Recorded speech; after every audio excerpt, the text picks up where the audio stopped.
Ești înfiată rău. Găsite-ar dracii pe Dâmbovița cu soțul meu cu tot. N-auzi că nu mai știu cum arată. Dar ia mai bine zi-mi tu de soțul tău. Soțul meu. Soțul meu este așa un miliardar excentric, care cred că mi-a cumpărat el mie frumuș pe iahte și vreo 7 insule, 10 insule așa.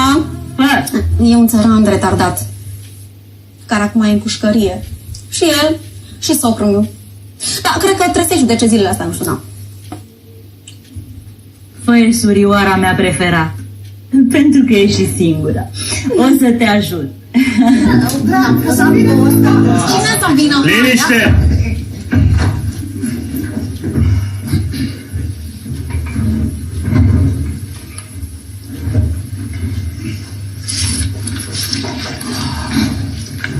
Dosarul numărul 2674, statul versus Părțac Constantin și Părțac Axinte.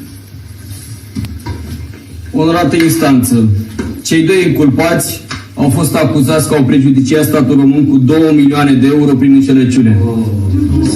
Aveți la dosar declarațiile celor doi plus celelalte probe. Care problemă? Care celelalte probleme, piticule, a? Izmenele lui Axinte, izmenele lui Costel, care ce... Nu vă uitați la el, că minte, să știți, uitați-vă ce mic e. Poza lui din buletin zici că este în mărime naturală. Calomnie, domnule. Liniște, vă rog. Vă rog. Au apărare? Inculpații au apărare? Știu că au. Păi nu ziceți, fată, că vine sorul ta cu el mai tare apărător din lume. Neli Hani, asta dacă a promis, să știi că se ține de cuvânt. Cred că se ține de vreun gard ceva la cât până termină. Uite că vine, uite! Ăsta e Frankfurt. Bună ziua, onorată instanță, acesta este avocatul apărării. Domnule avocat, aveți cuvântul. Onorată instanță, clienții mei, el nevinovați.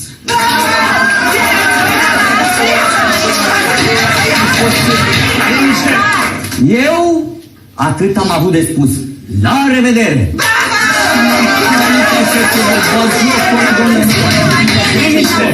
Domnule avocat, trebuie să vă pledați cauză. Da? Onorată instanță, dacă clienții mei pățește ceva, vă sparg pe toți să moară mama!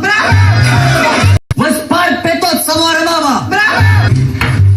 Domnule procuror Cosmin Denea, puteți chema martor. Da, aș vrea să chem la bară ca martor pe doamna, chiar soția inculpatului, doamna Elena Părțac. Auzi vreo voce de undeva? Vorbi cineva? A? Unde e? Să mă uit pe jos, care e un pitic pe acolo.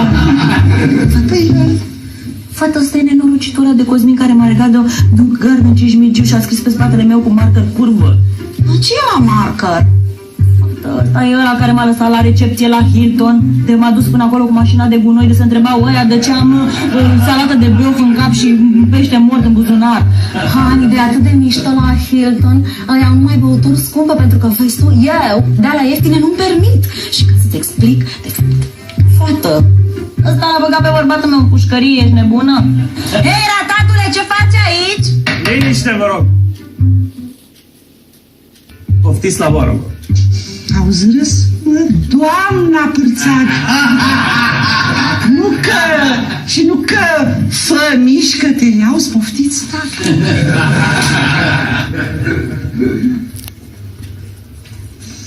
La bar.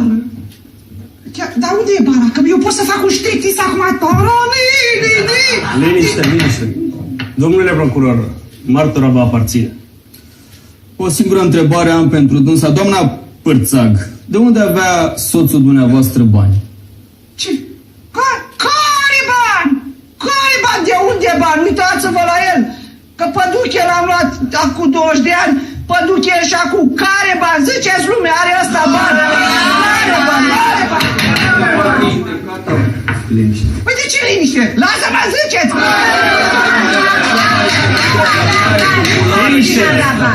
vă amendez pentru sfidarea curții. Păi eu nu sfidez. Care curte? Curtea mea? Eu nu sfidez, domnul judecător. Eu o mai aud din când în când, să știți că mă mai duc până în spate și nu țu, că am incontinență jubiliară. Și iau eu... Hani, te rog foarte mult să stai aici până termin eu emisiunea, da? Vezi că eu mă duc să mă machez. Să nu pleci de aici că te rătăcești, da? Dar mă iei și pe mine cu tine de emisiune. Hello, Hani, emisiunea este despre cum să fii deșteaptă, deci n-au ce căta proastele, două. Aici să stai, da? Da, cine stau? Mă, ce dracu mă bodigă-i, măcar pune mâna să-mi zbuci. Ia uite-te.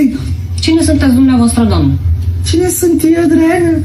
Eu sunt soacra lui Urinela.